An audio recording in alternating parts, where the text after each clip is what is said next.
I invite you to open your hearts and close your eyes. And as we breathe in through the heart, we welcome the presence of God, the presence of the Holy Spirit, divine life, infinite presence, Father, Mother God, in whom we live and move and have our being. We are here to celebrate the glorious life of Leslie Heckenlively and the hearts she touched, the love she gave, the light she was for all who knew her. We are grateful for Leslie having lived this life. And as we begin to celebrate this life, may we be ever mindful that her presence is right here, right now, within our hearts. We call for comfort, love, and support for her husband, her children, her parents, and her siblings, and other relatives and friends.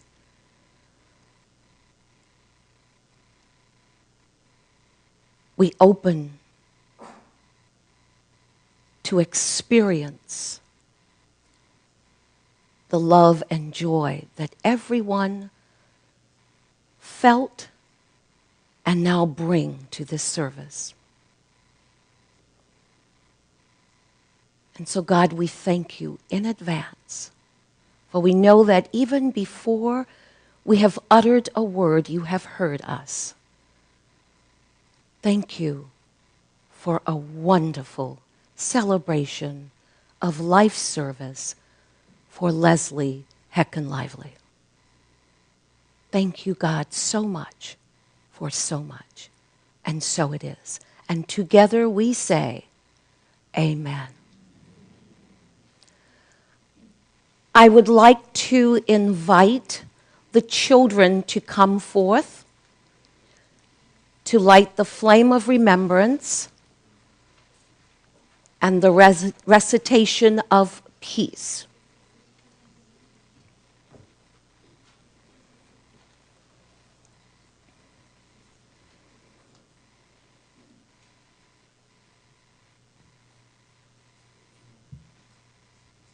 We light the flame of remembrance in honor of our mom, and know that her light shines forever.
It's inside your programs. It's the recitation for peace.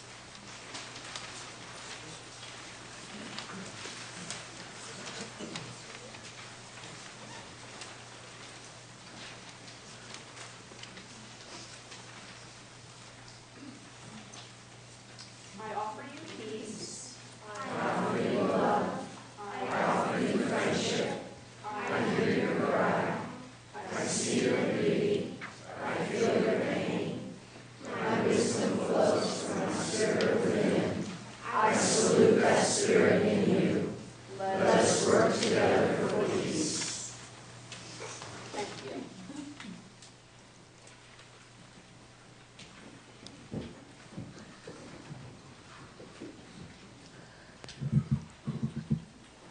I welcome you on behalf of the Heckenlively family.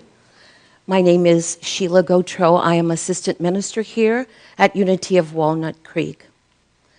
It is always a challenge in a time like this because while we want to celebrate the life of a wife, mother, daughter, sister, friend, in a joyful way, in a loving and profound way in our hearts, we are still grieving.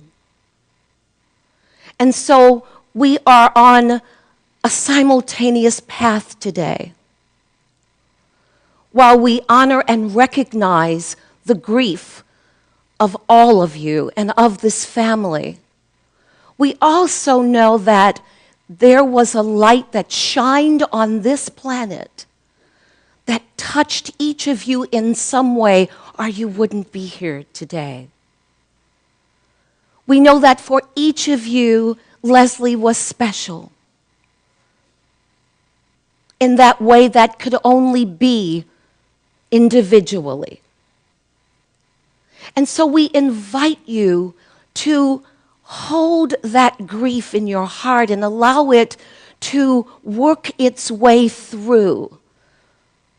Elizabeth Kubler-Ross says there are 5 stages of grief, and that it can take from 3 to 5 years to complete itself. And so we know that you will grieve, but allow that grief just to settle there in the heart and let the heart take care of it. And let's open ourselves up to celebrating enthusiastically the life of Leslie.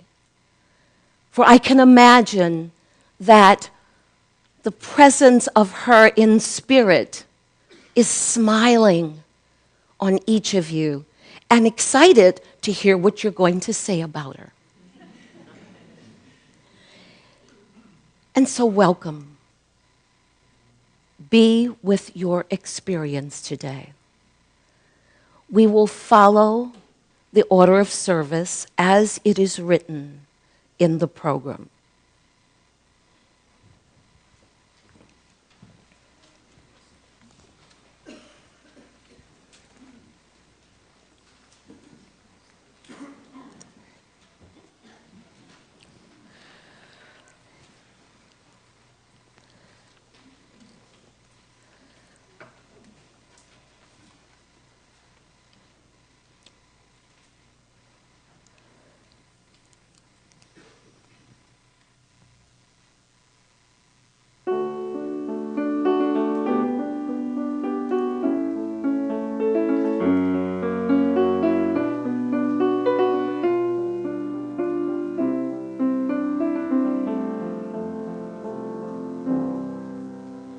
Morning has broken like the first morning. Blackbird has spoken like the first bird. Praise for the singing, praise for the morning, praise for the springing, fresh from the world.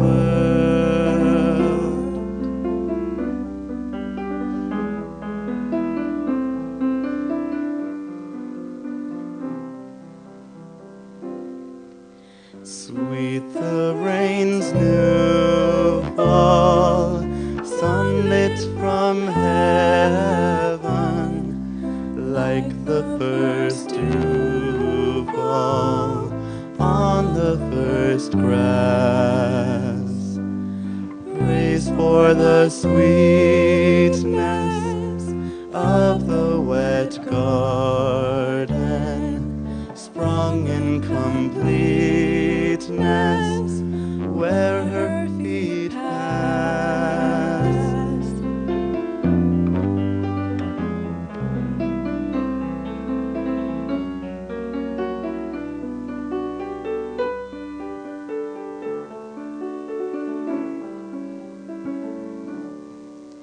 Mine is the sunlight,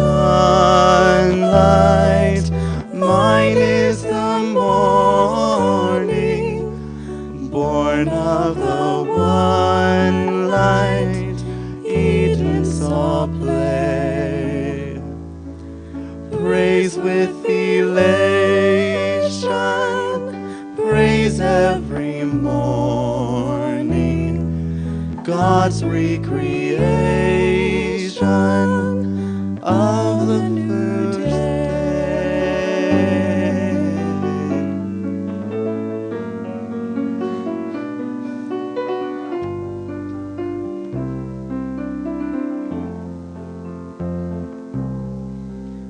Morning has broken like the first morning. Blackbird has spoken like the first day. Praise for the singing, praise for the morning, praise for the springing, fresh from the world.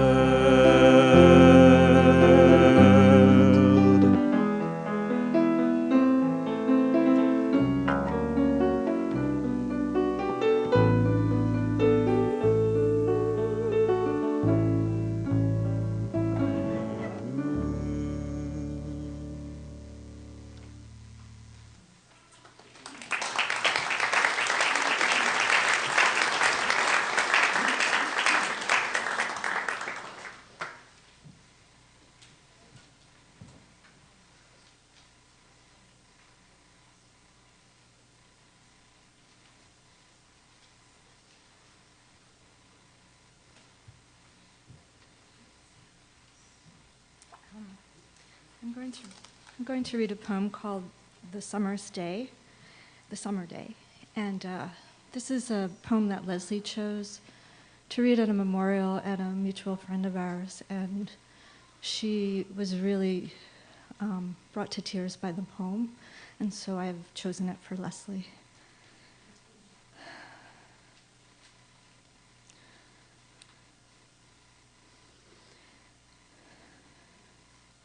Who made the world? Who made the swan and the black bear? Who made the grasshopper? This grasshopper, I mean, the one who has flung herself out of the grass, the one who is eating sugar out of my hand, who is moving her jaws back and forth instead of up and down, who is gazing around with her enormous and complicated eyes. Now she lifts her pale forearms and thoroughly washes her face. Now she snaps her wings open and floats away. I don't know exactly what a prayer is. I do know how to pay attention, how to fall down into the grass, how to kneel down in the grass, how to be idle and blessed, how to stroll through the fields, which is what I have been doing all day. Tell me, what else should I have done? Doesn't everything die at last, and too soon? Tell me, what is it you plan to do with your one wild and precious life?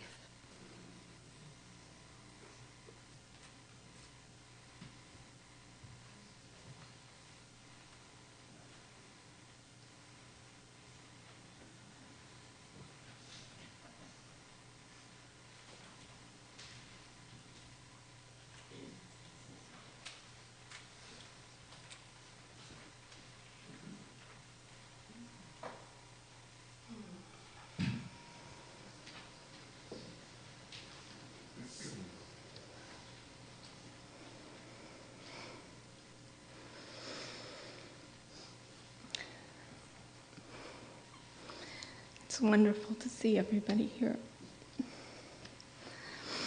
I told myself I was going to keep it together, so I'm centering myself so that I can keep it together.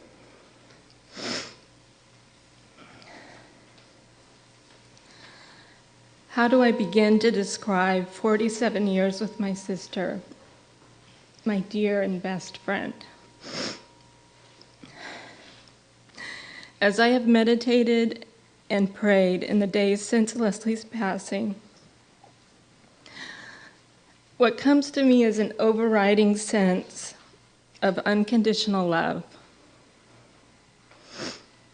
And that love manifested itself through what Leslie valued and how she lived her life. All of us who know her know how joyful she was in her heart and playful. How important it was to her to be of service. And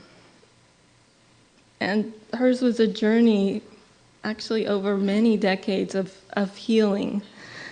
And she valued the healing process. And she focused on that, whether it was emotional healing for others or whether it was physical healing. And she also really valued peace. So when one of my dear teachers, I'm an elementary school principal up in Sacramento, one of my very dear teachers, our whole staff is very dear to me actually, and so is our whole community, began, knowing that Leslie was ill, he began to make origami cranes. And if anyone is familiar with the story of Sadako and the 1,000 cranes, Sadako's friend comes to her, Chizuko, and says, when she's feeling ill, and says, do you remember the old traditional story that when someone is ill and they make 1,000 cranes, they will be healed? And so our teacher, Gary, brought in, he said, I'm going to make cranes for your sister. And he brought in this beautiful big crane, which I intended to have right here, so you'll have to use your imagination. It's a big golden crane because that was the first crane that Chizuko brought to her friend Sadako to help with her healing. And it's also very significant because, as you probably knew, Leslie and Dave spent 2 years right after they were married in Japan. So the Japanese culture is very near and dear to their hearts. So somewhere here we have a basket of beautiful, beautiful cranes that were folded by our Sutterville teacher and also the husband of our dear friend, Cecily, Brian. So please do take a crane with you as a remembrance of Leslie and that promise of healing. While we know that her body isn't with us, she is well and she is healthy and she's strong and she's with us. So really from the day she was born on November 24th, 1966, Leslie was a magnet for attention and love. And of course I say this as her older sister. But she just basked in the love. Everywhere she went, people was like, Leslie, and I was like, she was just playful and joyful, and she had a contagious sense of humor. She would crack me up and she would crack herself up, which was, and I remember once at about 5 or 6 years of age, she had learned the technical name for something that it's inappropriate to talk about at church. And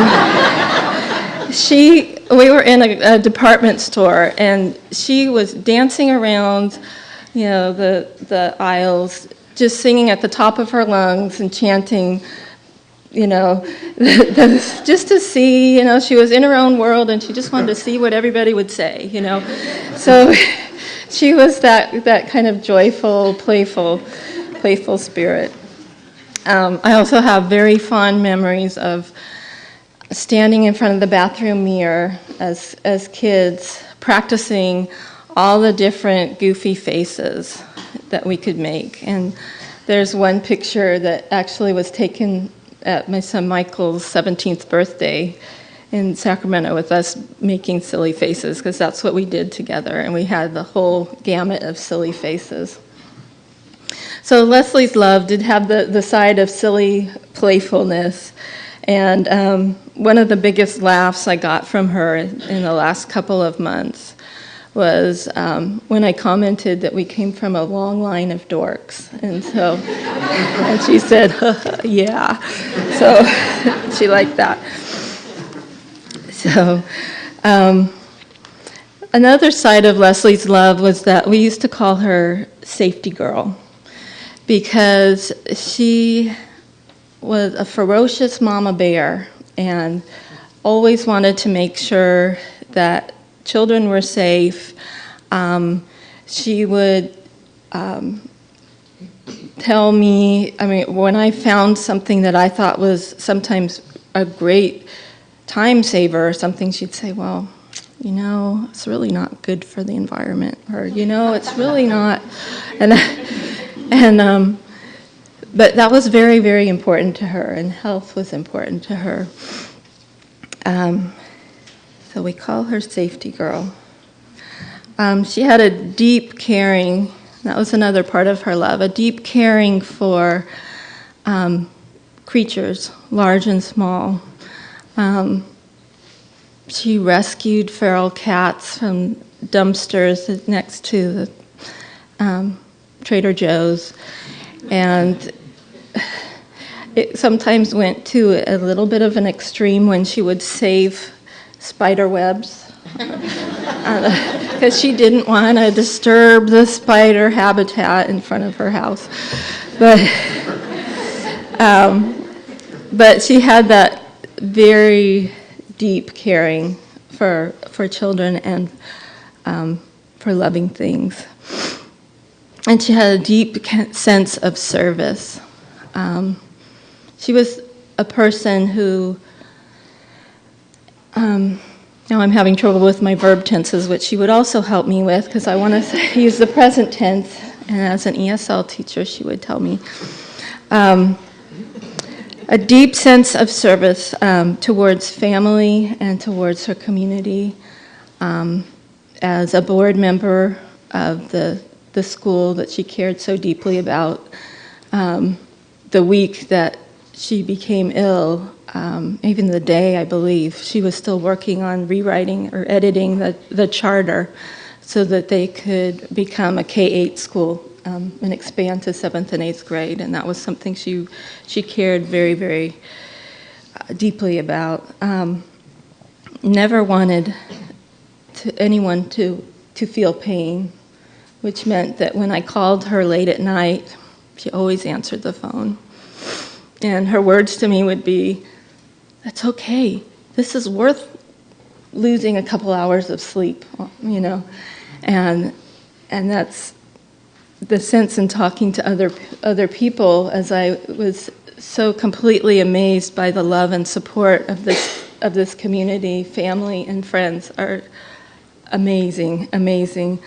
As they all said, we know she would be there for us, you know.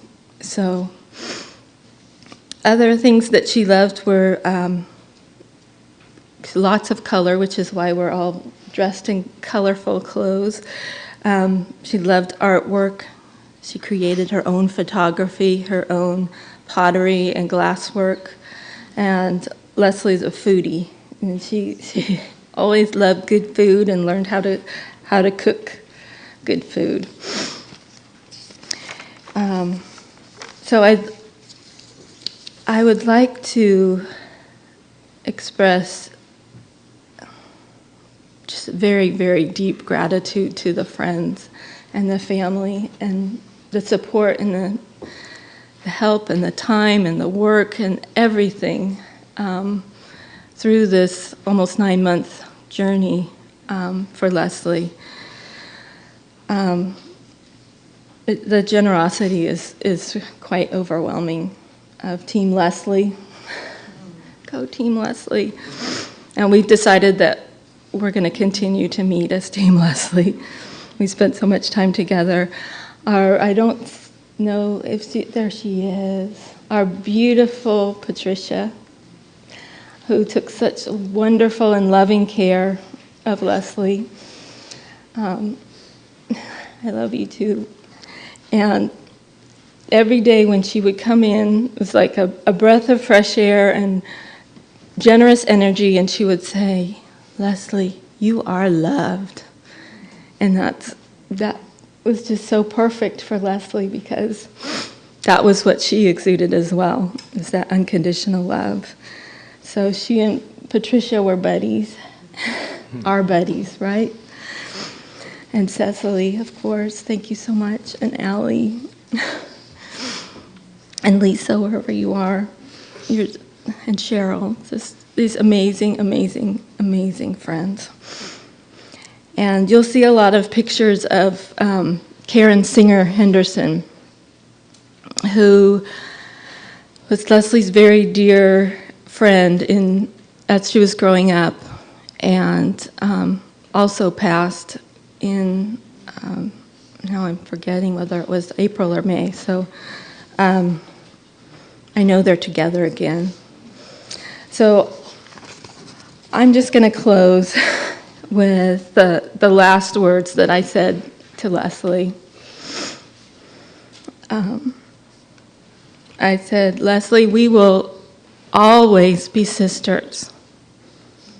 Wherever you are, wherever I am, we will always be sisters. And I love you forever."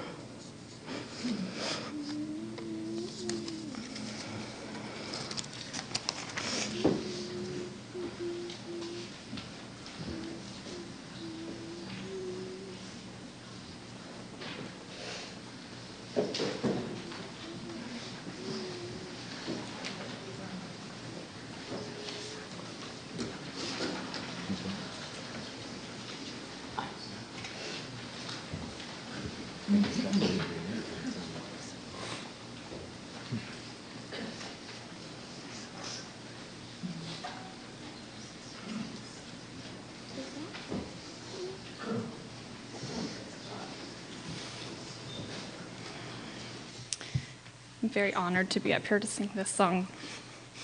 This is a song I sang for Leslie a lot during her final months, and I just recently added a verse for her.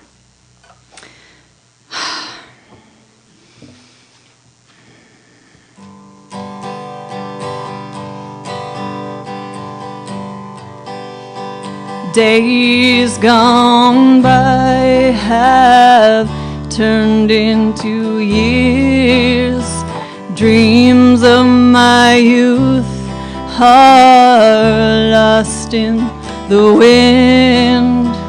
Fantasies of nights slaying dragons for me, playing in the green grassy fields of June. Oh, seasons they change, but the memories stay the same. Sound of the waves as they crash on the shore. Oh, the song of the birds at the morning's first light. Smell of the rain and the wind in the trees. Honey, you know, time marches on, but the soul, it remains. Oh, the circle of life always flows. Friendships once new have ripened to gold. Moments so precious they'll never grow old. Laughter and babies and children so free, sharing the weight while sipping our Timeless our bond, strong women are we. Sound of the waves as they crash on the shore. Oh, the song of the birds at the morning's first light. Smell of the rain and the wind in the trees. Honey, you know, time marches on, but the soul it remains. Oh, the circle of life always flows.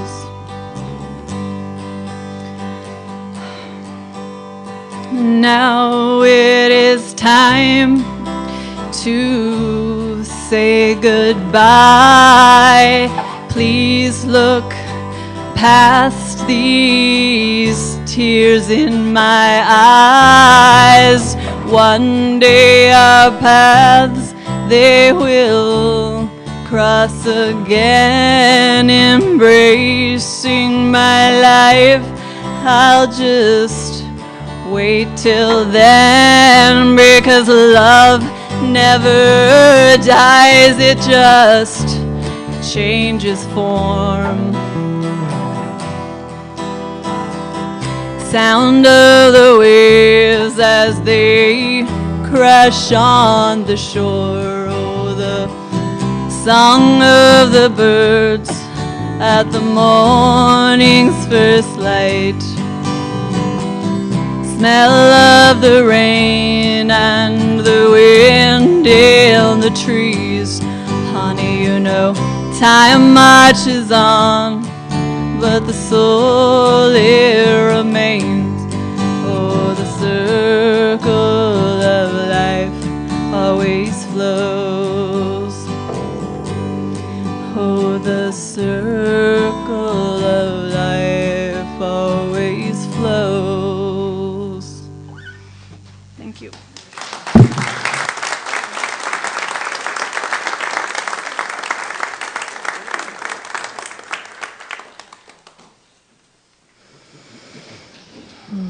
Thank you, Cecily. That's okay. No problem.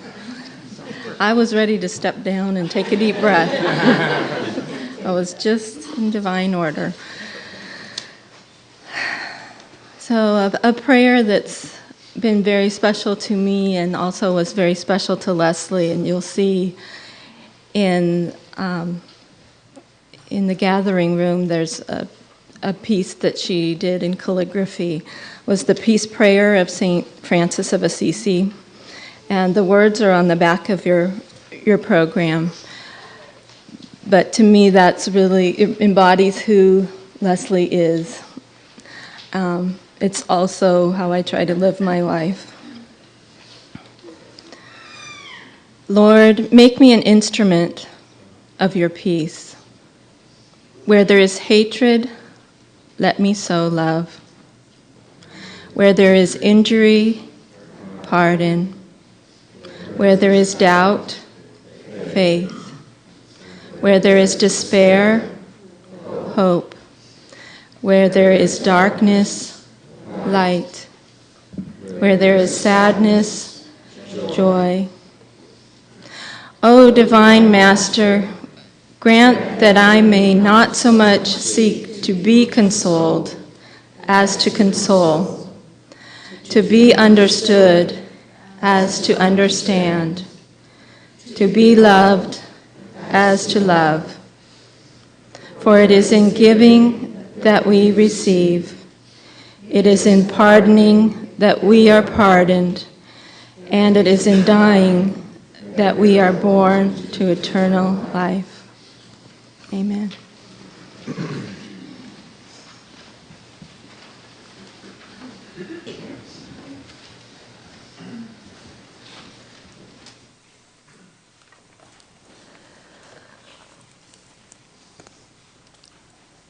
And a scripture from John 6:33. And he said, I have told you these things that you might have peace in me. In the world, you will have trouble, but I have overcome the world. And what our elder brother is saying is that I have overcome the limitations of the physical body. Know that you too are more than the body.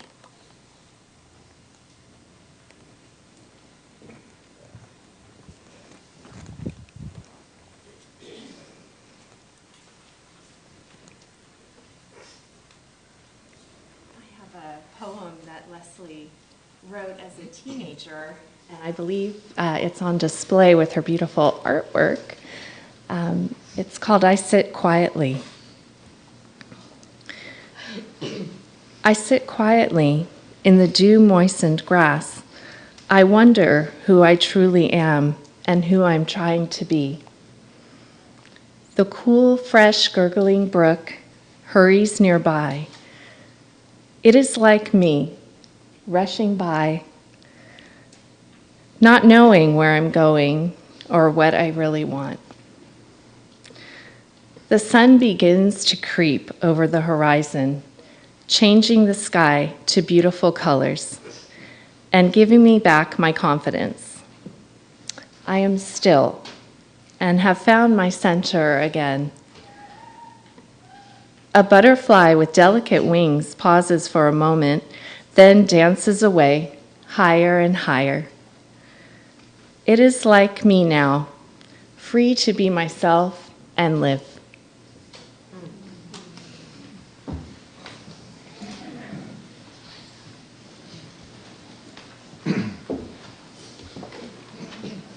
Hello, everyone. I guess this is my big time here, and this is something I've been thinking a lot about for probably 9 months. I've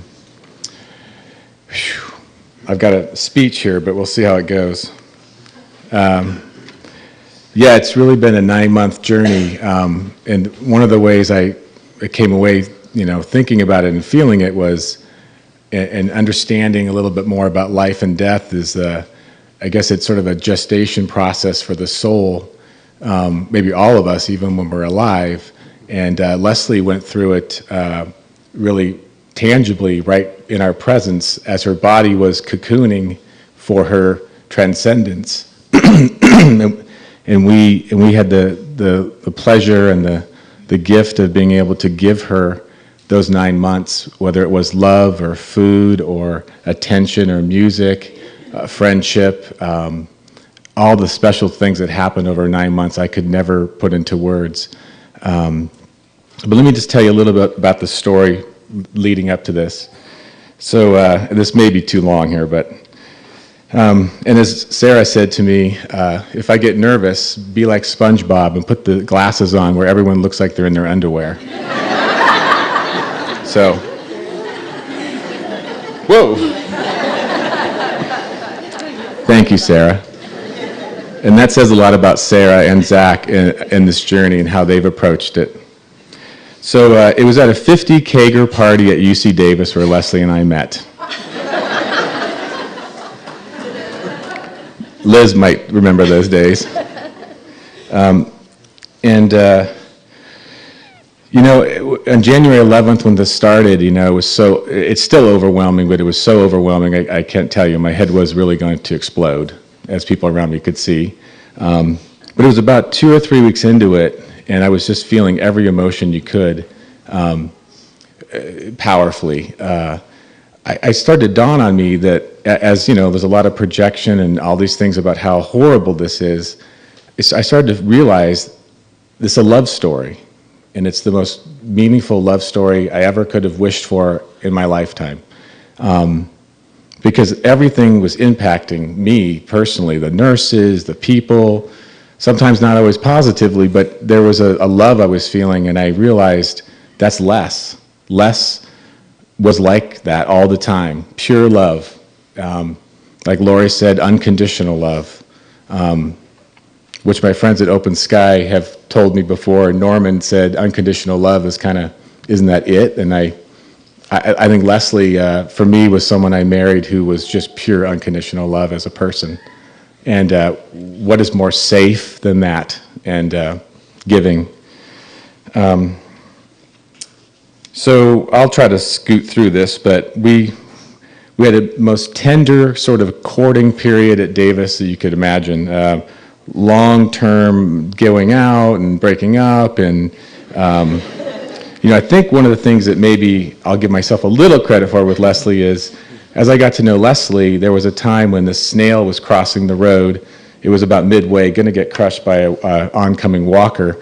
I picked it up and put it almost to the edge, but not all the way. And she goes, "Well, why didn't you put it on the grass?" I said, "Well, I wanted to raise its self-esteem."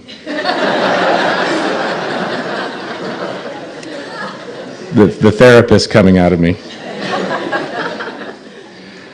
So the whirlwind of I guess that was the late 80s, and then we were kind of aimless after college, and she was looking at a book about 50 things for an English major to do. Unemployment line was number one. No. And one of the things she came across was teaching English in Japan, and that jumped out to me because I was international relations.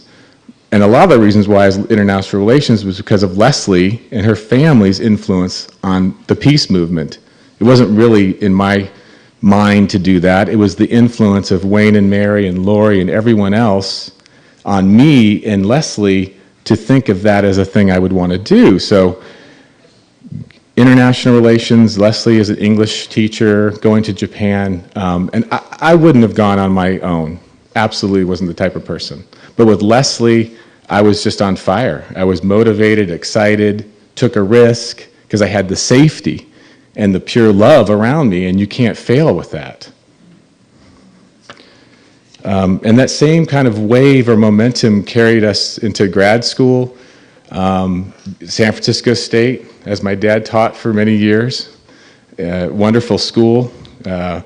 And that was just more good times, a lot of energy spent working, going to school, and planning out our futures. When we graduate from grad school, we're going to, have a house and have kids, and it's all going to go together, right? And then we were kind of slammed by the soul, and I don't think that's always a bad thing, but she had cancer in 1999, right when we were kind of getting to the point of having these things go to the next step. And it redirected us greatly. It woke us up. It scared us.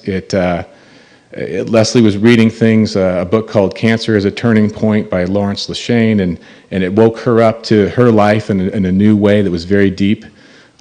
She had lots of friends who were going through it, or new friends that she met, the knitting group. Raise your hand if you're in the knitting group out there. Yeah, over there. So she made all these great, deep, meaningful friends, just like Leslie. All these great things came our way, and some of the friends passed away. Lori Hogan, and I'm sure others. And it was devastating to go through that, as some people weren't making it, some people were making it. But there were so many great things. We went to Maya Tulum, Mexico, on a yoga retreat. I think there were 100 people there. 98 were women, and me and another guy, and we were pretty happy.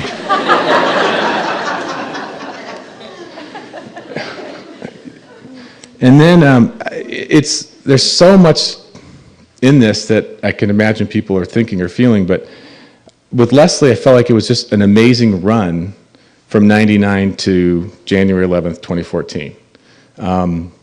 Yes, she had some scares, and we had some difficult challenges like most people, but we were so blessed to have Zach. As all the doctors said in all the reports, the chances of having a child are almost zero after chemo, after all the things she went through. And she was even looking at freezing some of her eggs to see if we could really get pregnant.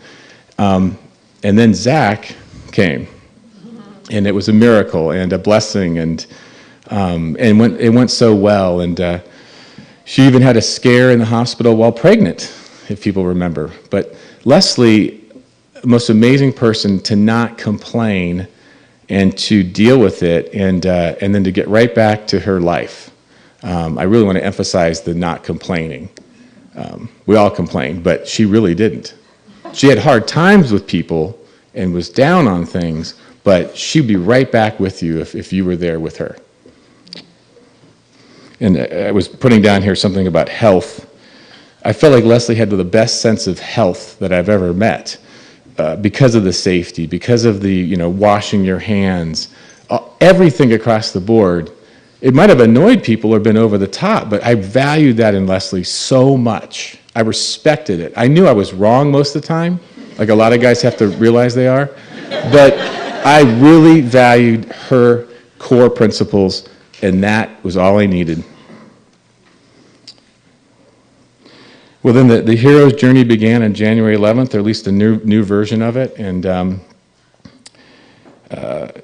I just want to say, it doesn't go in any real order here, but there was 3 things or 4 things with Leslie. I always believed that she lived, she loved, she learned, and I didn't even know maybe what the last piece could be. It was always an L, and I realized when this all went through, it was let go. And how important that is, and not forget, but to release things. And I don't want to repeat what Lori said, but Leslie lived like no one else. She would rescue small animals. She never killed anything. Just on and on. I'm going to zip through this. Safety queen, safety girl, the nicest person you'd ever meet, and held strongly to her principles. So that's a powerful combination. Let's see.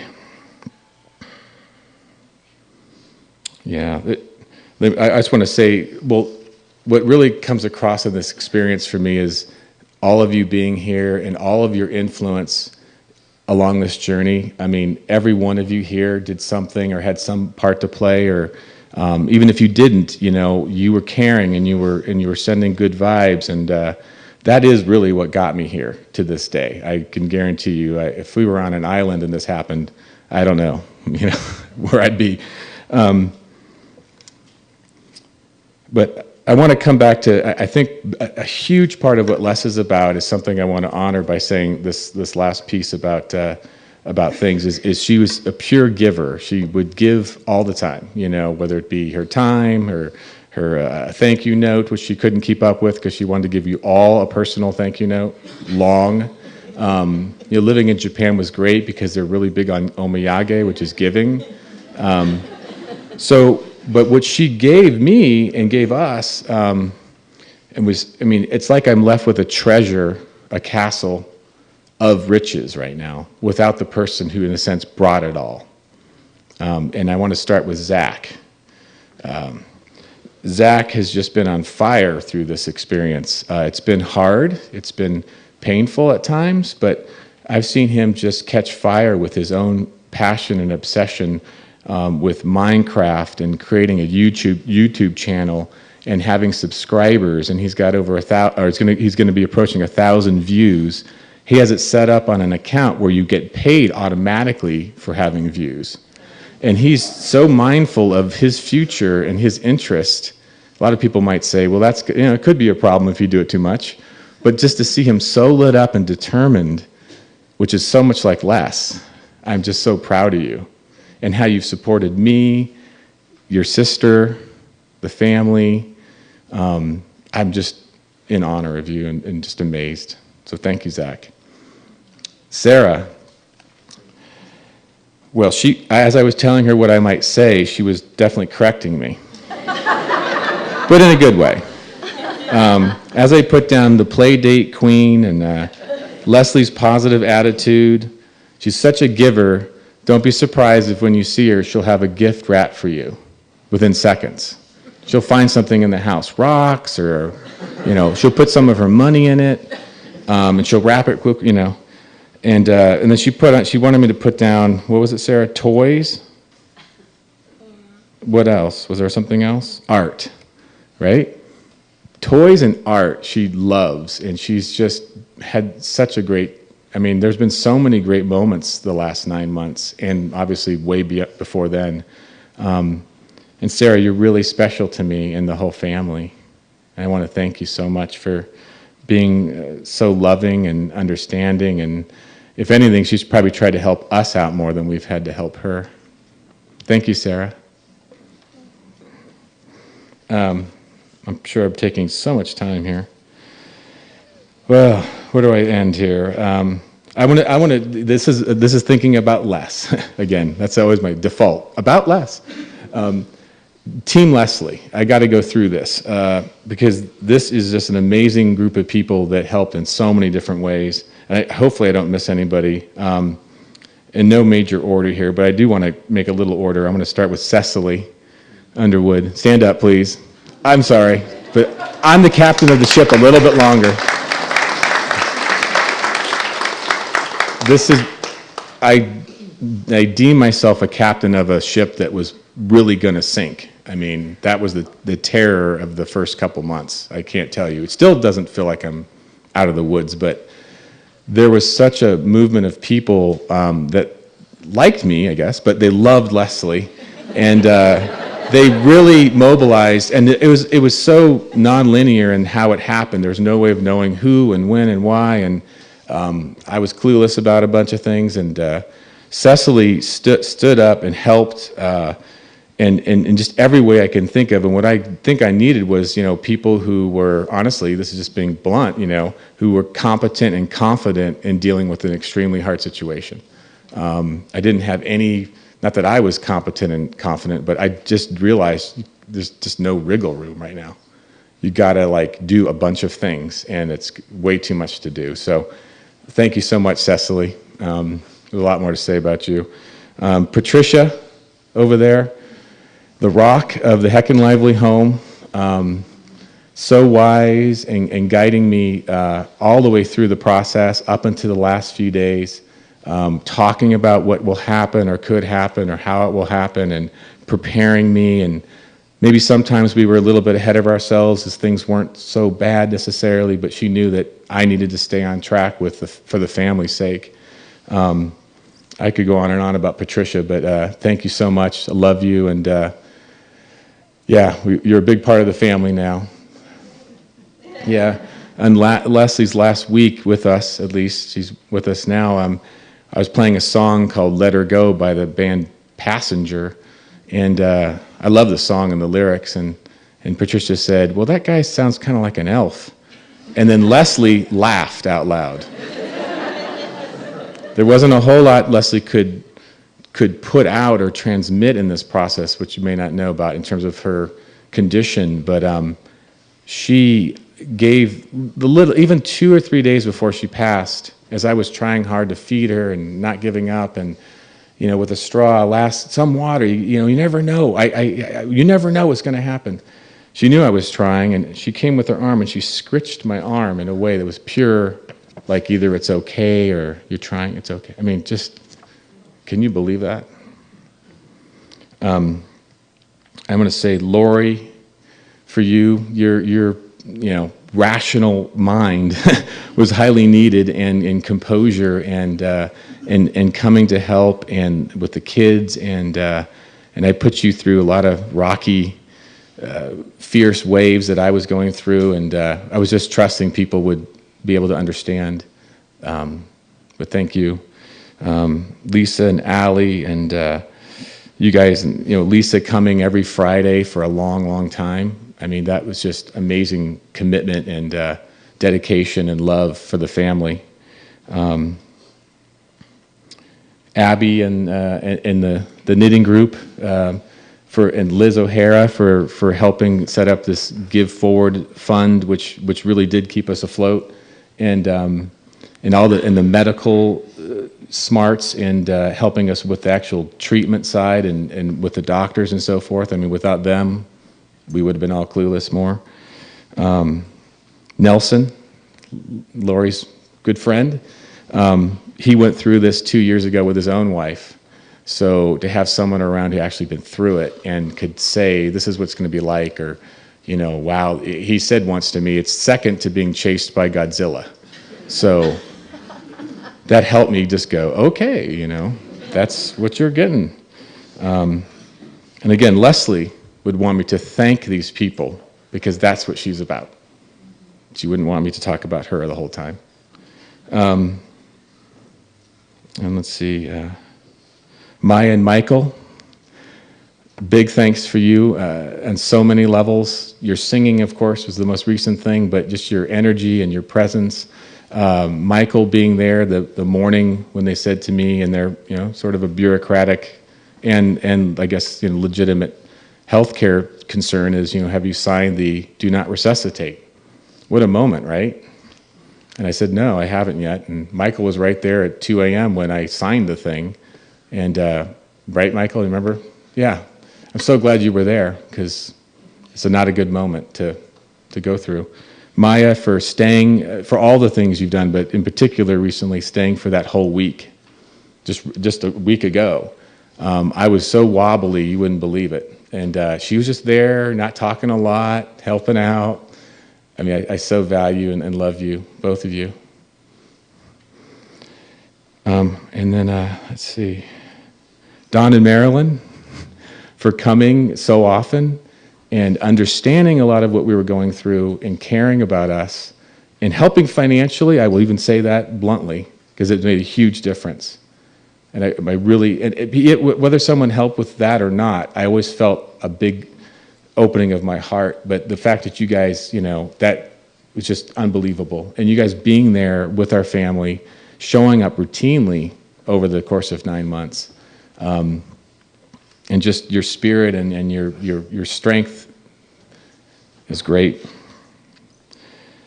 Wayne and Mary, I wanted to say thank you for creating Leslie, for creating Lori and Maya and Michael and everything. And you guys have been, you guys have been such a family to me, over these years, and you always will be. But I just want to thank you for your constant presence, help, understanding, strength, confusion along with mine, being on this ride together. And I just want you to know that the family and I are very committed to you guys all the way too. I think we all are. So thank you. What would Leslie want to do last? Say, get off the floor. So Leslie, as I go through this, there are a couple things. Her unconditional love and her compassion is just, that's what she is. And she had the layers of, like we all have, of crap and, doubt and whatever, but she really was someone who lived with her soul's purpose in life, and we maybe didn't all know it. But and I really wish I had more time with her to share with her who I am now that I've been through this, and how we maybe all are. But I believe she is with us, and yeah. Anyway, thank you guys for listening so long.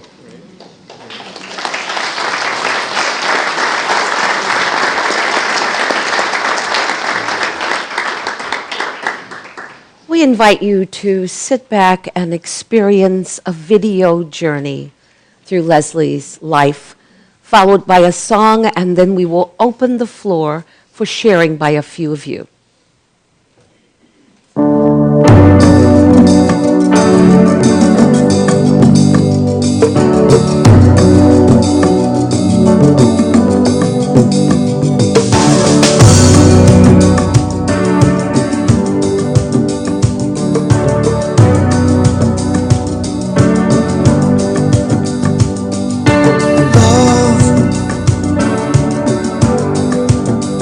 I get so lost sometimes.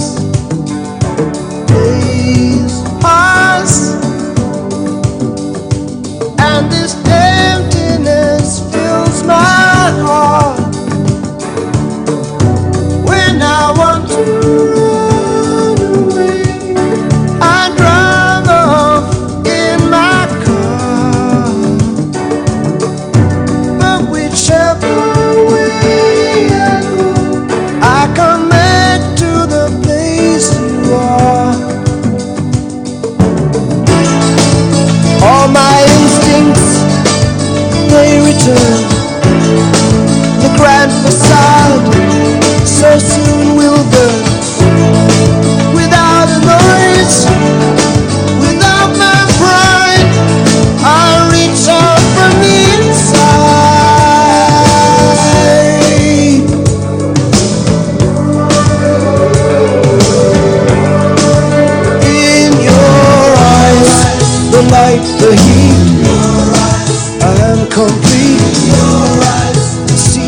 doorway. A thousand churches, the resolution of all the fruitless searches. Oh, I see the light and the heat. Oh, I wanna be that complete. I wanna touch the light, the heat I see in your eyes.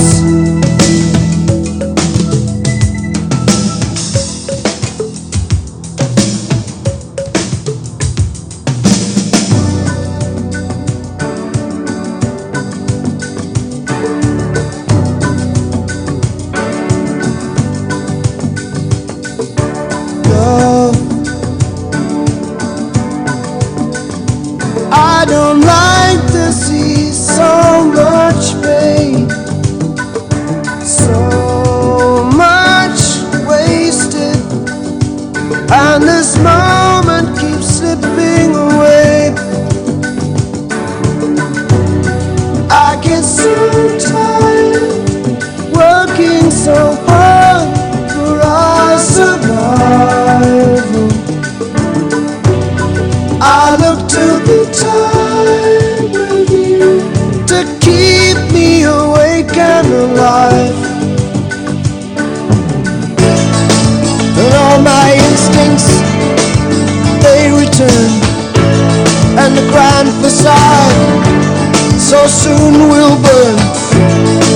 Without a noise, without my pride, I reach out from the inside.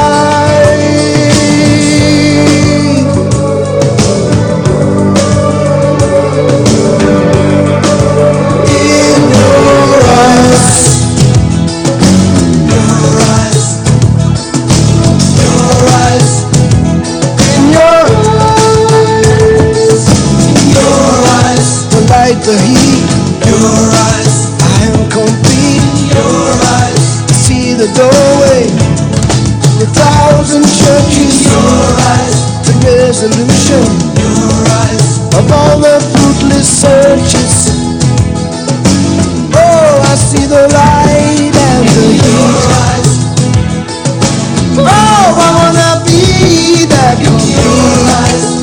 I wanna touch the light, the heat I see in your eyes. In your eyes. In your eyes. In your eyes.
Wow, that was incredible.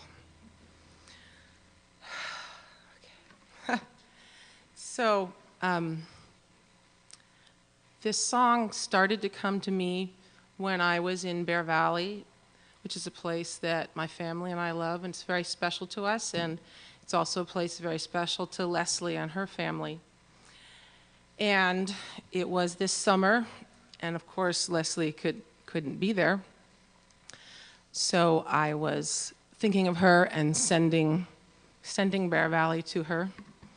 And I was at Lake Alpine at sunset, and I realized I didn't need to send it to her because she was there.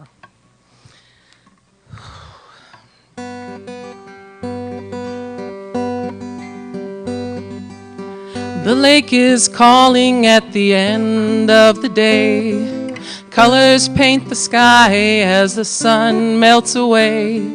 Ripples on the water dance with clouds of pink and gold. I'm soaking in the glory as the mystery unfolds. And you are here, you are with me, you are here. You are here, you are with me, you are here. Talking, laughing, sharing tales and sipping tea. Communion of our hearts and minds, a perfect recipe.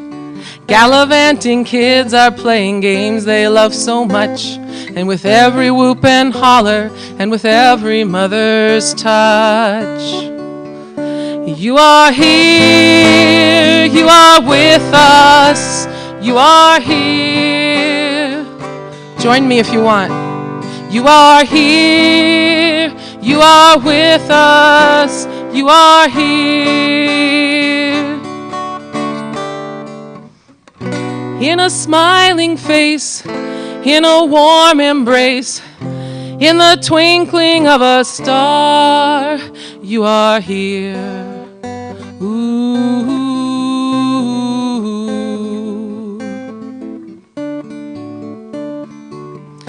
Daylight fades into the crackling of a fire, melody and harmony with voices rising higher. Clouds are clearing now, the sky reveals the stars. In this perfect place, no need to wonder where you are. 'Cause you are here, you are with us, you are here. You are here, you are with us, you are here. In a smiling face, in a warm embrace, in the twinkling of a star, you are here. Ooh.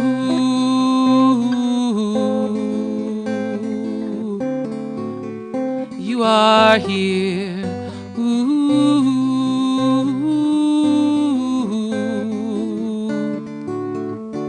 You are here.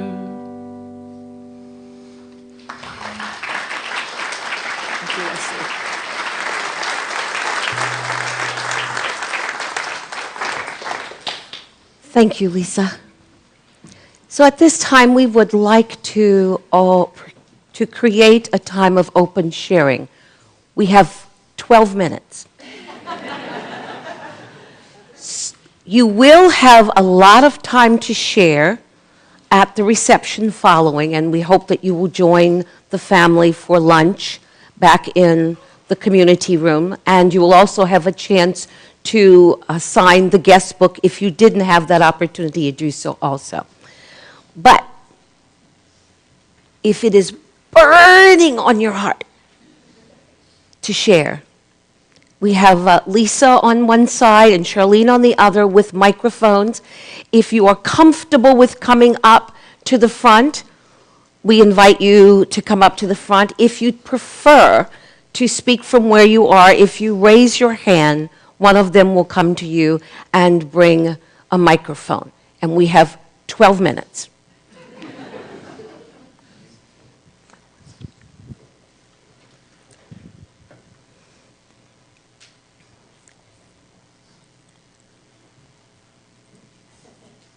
I'm going to sit there and let the 12 minutes go by without saying something.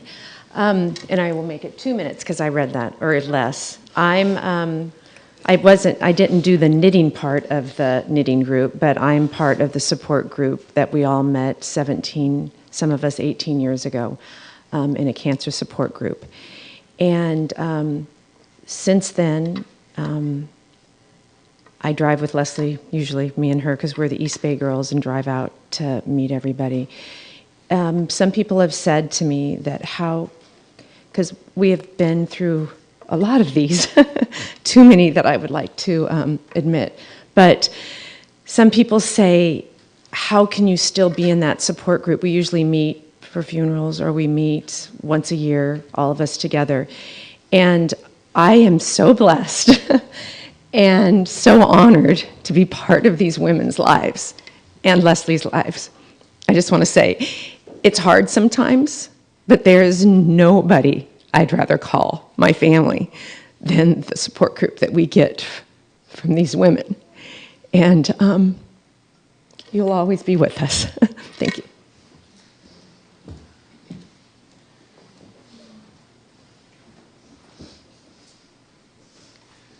My name is Andy, and I knew Leslie not well personally, but I knew her very well from the stories that I would hear. I learned about you and you from stories from my wife, Tiffany, and I wish that I had known Leslie better personally, and I want to say thank you very much.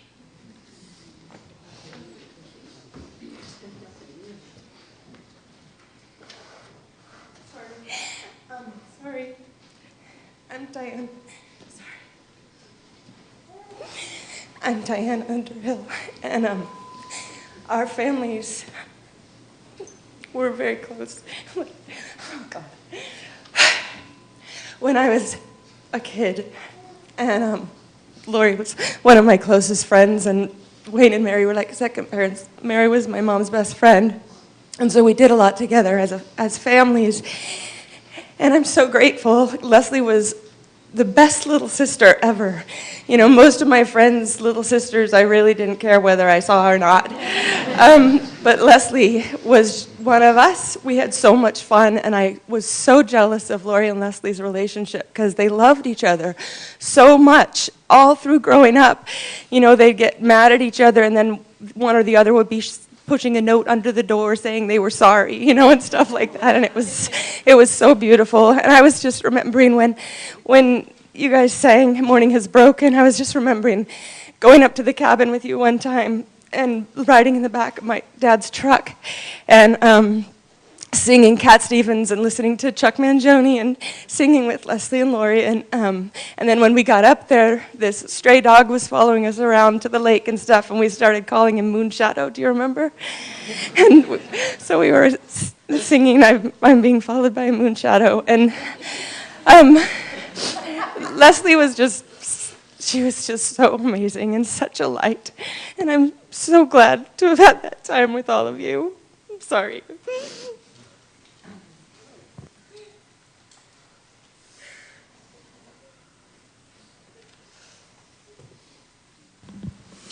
Even though she would disagree, she was the best of us.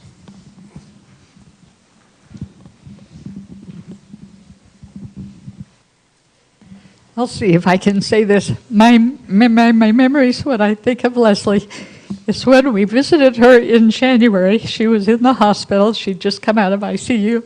We walked into the room, and then she lit up Uncle Don and Aunt Marilyn.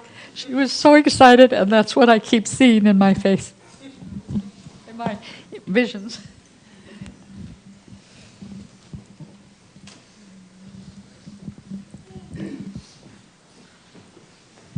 I knew Leslie through Eagle Peak.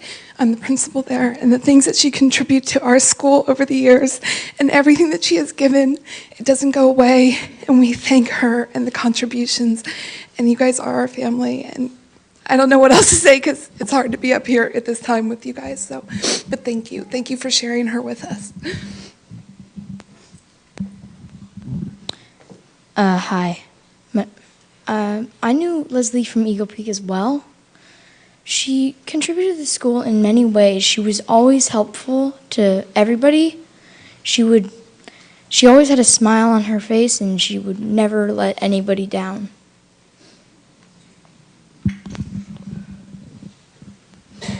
That was my son, Liam. I'm Allison Lloyd, and I'm the music teacher at Sarah's school, where we got to play yesterday. It was so fabulous. Smiling. Both of your children have been just fabulous in my classes. And I'm so happy that Zach and Liam are having their special time together as well. They're making a great connection. I was singing in the church that Dave and Leslie got married in, and she was there, and she said, I got married here. It's so wonderful to hear you singing here. So that was a special moment that I remember, and she gave me and all of the specialists at the school, she was so appreciative of all the teachers there, a heart that I see every day. So I'm thinking of her every day.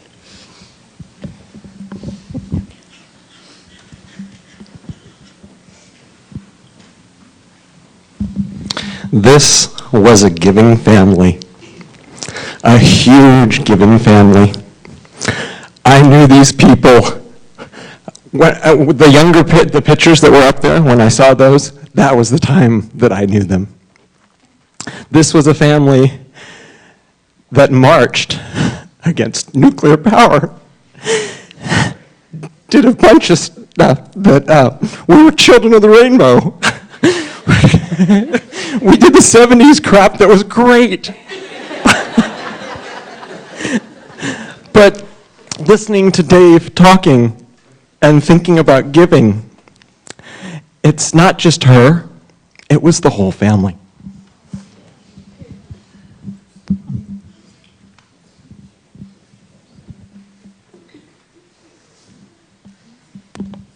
I got to experience the safety queen. When Zach was born, Leslie came. I was working in Hayward, and one of my specialties is child safety seats. And she drove all the way from Walnut Creek. She could have gone over to Concord or to, the CHP over there. But she came to Hayward and got the safety seat checked. And she was a safety queen. I told her that the new trend was to leave kids rear-facing as long as possible. And the next time I spoke to her, Zach was turning 3, and he was still rear-facing. And it worked because he still fit within the manufacturer's recommendations for that seat. It was awesome. When we were done with that, Leslie was so grateful. She thanked me so much. And she had the look on her face like I'd just given her $1 million. Doesn't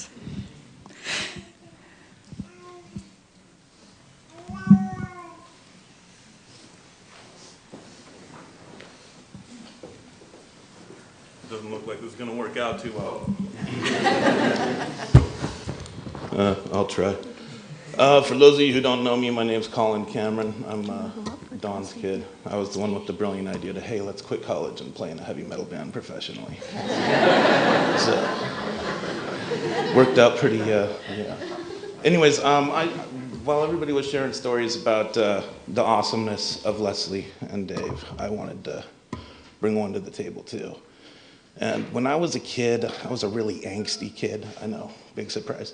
And I remember the first time I met Dave, Leslie was once again teaching me how to completely dominate when you play tetherball, because that was kind of the thing that we did when I was a little boy. And so I meet Dave, and I'm just being a little grumpy, tough kid the whole time. And they're like, hey, do you want to go play mini golf? And I'm like, what is this mini golf? Let's hear more. And so there's an arcade there and everything, and then right when we get there, Dave looks at me, he's all, do you want to do the go-karts first? And I was like, what, there's go-karts? And it was seriously like, you know, that as a human being, you have certain days in your life that you just never forget, and that's one of them for me, and I want to thank you both for that.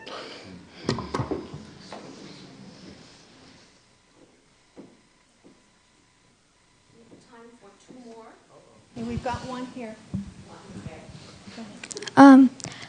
I knew Leslie through Eagle Peak. I went to school with Zach when I was in first grade, and Zach was in second.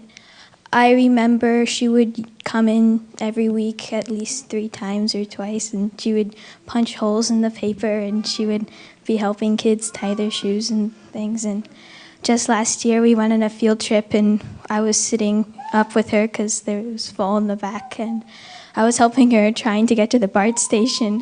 And we took a wrong turn, and we had to drive through a lot of downtown Walnut Creek because we couldn't find a U-turn place. And we finally got there. And, we weren't the last group, but we have to wait for the next BART train. And she was just a really great person. And yeah, thank you.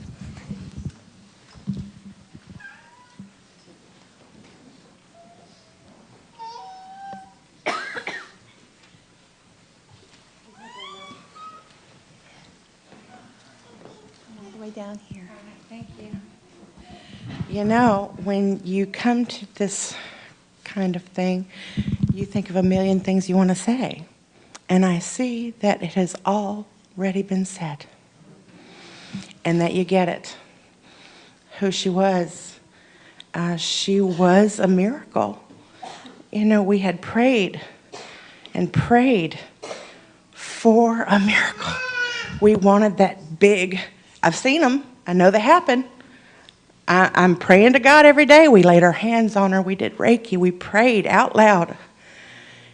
But it turns out the miracle we got was the time we needed to let someone like her go. How do you let someone like her go?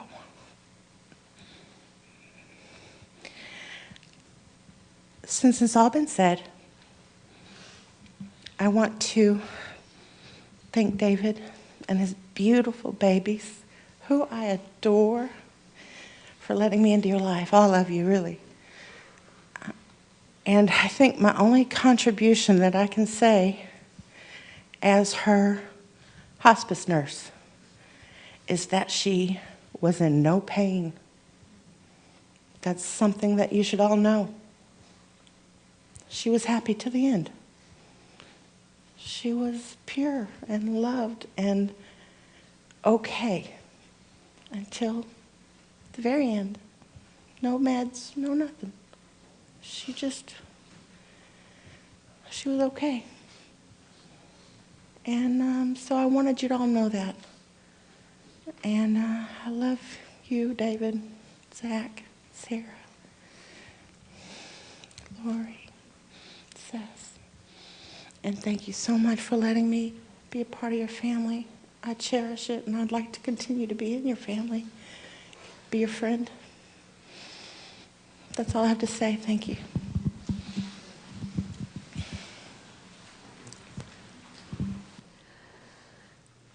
And so we have a congregation song, and I was wondering if Michael and Maya, would you be willing to lead it? You've got it set up. Great.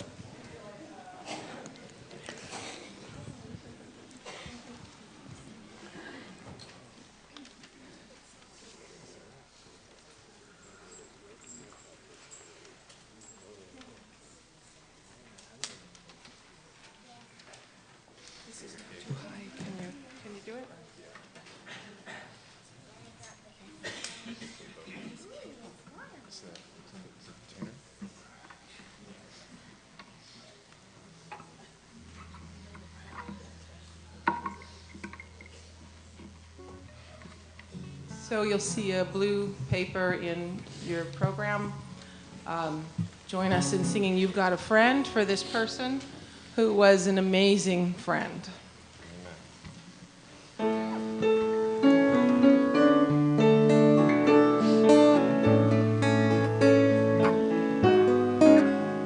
When you're down and troubled and you need a helping hand and nothing, oh, nothing is going right.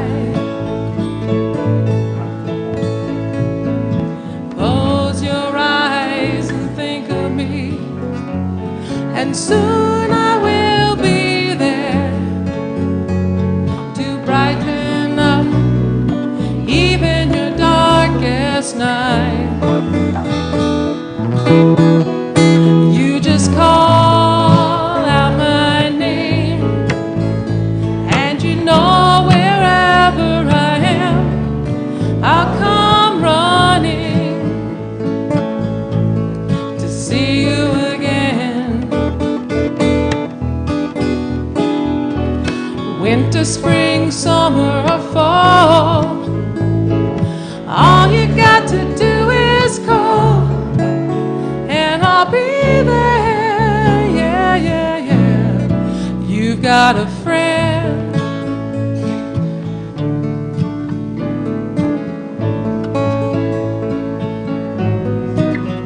If the sky above you should turn dark and full of clouds, and that old north wind should begin to blow,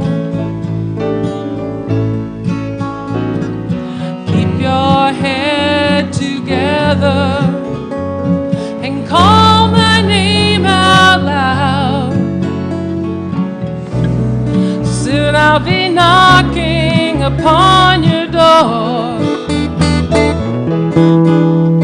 You just call out my name, and you know wherever I am, I'll come running to see you again. Winter, spring, summer, or fall, all you got to do is call, and I'll be there. Yeah, yeah, yeah. Hey, ain't it good to know that you've got a friend when people can be so cold? They'll hurt you and desert you. They'll take your soul if you let them. Oh, but don't you let them. You just call out my name, and you know wherever I am, I'll come running to see you again. Winter, spring, summer, or fall, all you got to do is call, and I'll be there. Yeah, yeah, yeah. You've got a friend. You've got a friend. Ain't it good to know you've got a friend? Ain't it good to know you've got a friend? Oh yeah, you've got a friend.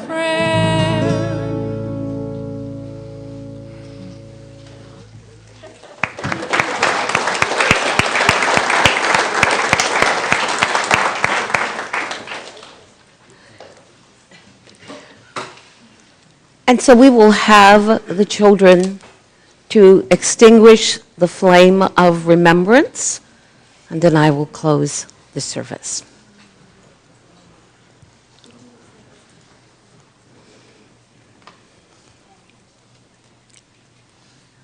We extinguish the flame of remembrance in honor of our mom, and we know that her light shines forever.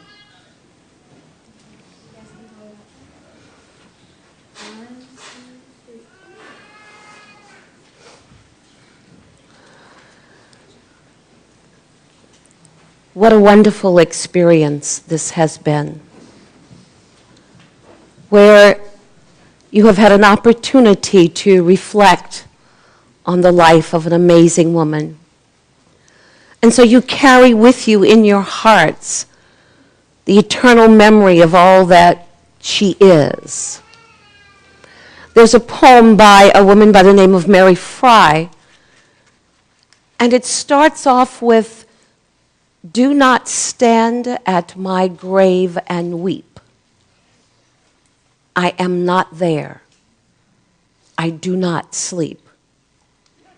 And then she goes on to talk about what this person really is. "I am 1,000 winds that blow. I am the sparkling diamonds in the snow." But the most important thing is that Leslie would not want you to stand at her death and weep. for she is not there. She does not sleep. She is as alive today as she was from the moment she uttered her first cry as a baby. And so I invite you to remember this as you walk through these challenging days ahead, where you are attempting to balance your grief and your joy at having experienced her life in your life. Remember that she has overcome the world. She has overcome the physical body. And that she is as near to you as breath, as our elder brother said, as close as hands and feet. As a matter of fact, her relationship with you is even closer because she has overcome the limitations of the body. As the Course in Miracles says, where two souls are joined without the interference of the body. So take her with you today. Not just the regret or the sadness that she is no longer in the physical plane, but the excitement that she is everywhere, within every one of you equally. And so when you see a feral cat smile, it's Leslie. When you see a spider web outside your door, smile, it's Leslie. When you see something about safety, smile. It's Leslie. Each of you here has something that you can think about or look at, or a song or a poem you can hear, and immediately it will bring a smile to your face. Because that's Leslie. She is alive. And as you carry her memory, as you continue the work she began, she lives.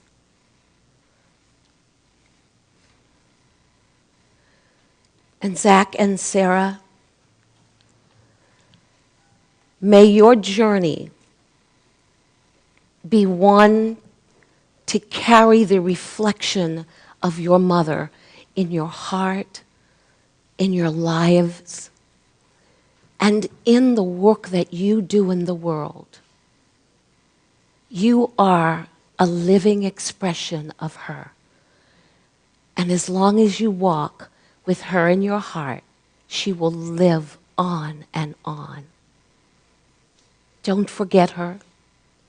It's okay to grieve, but rejoice in everything that she gave you. And know that she will love you each and every moment. And if you miss her, talk to her, and she will hear you.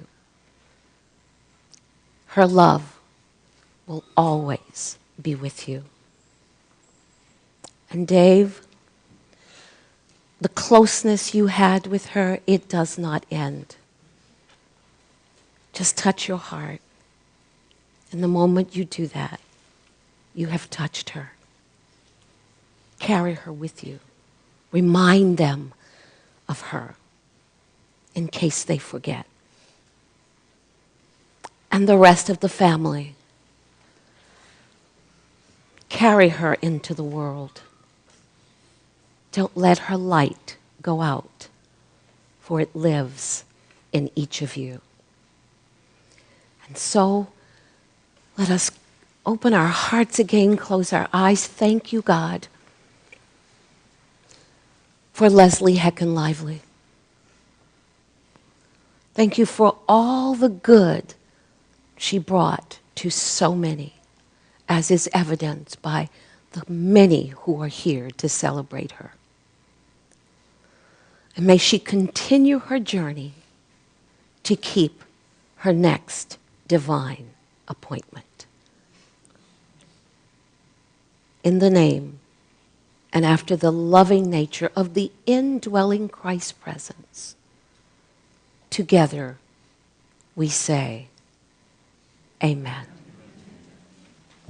Would you allow the family to leave first to go to our community room, and please follow and have a wonderful lunch to celebrate with them.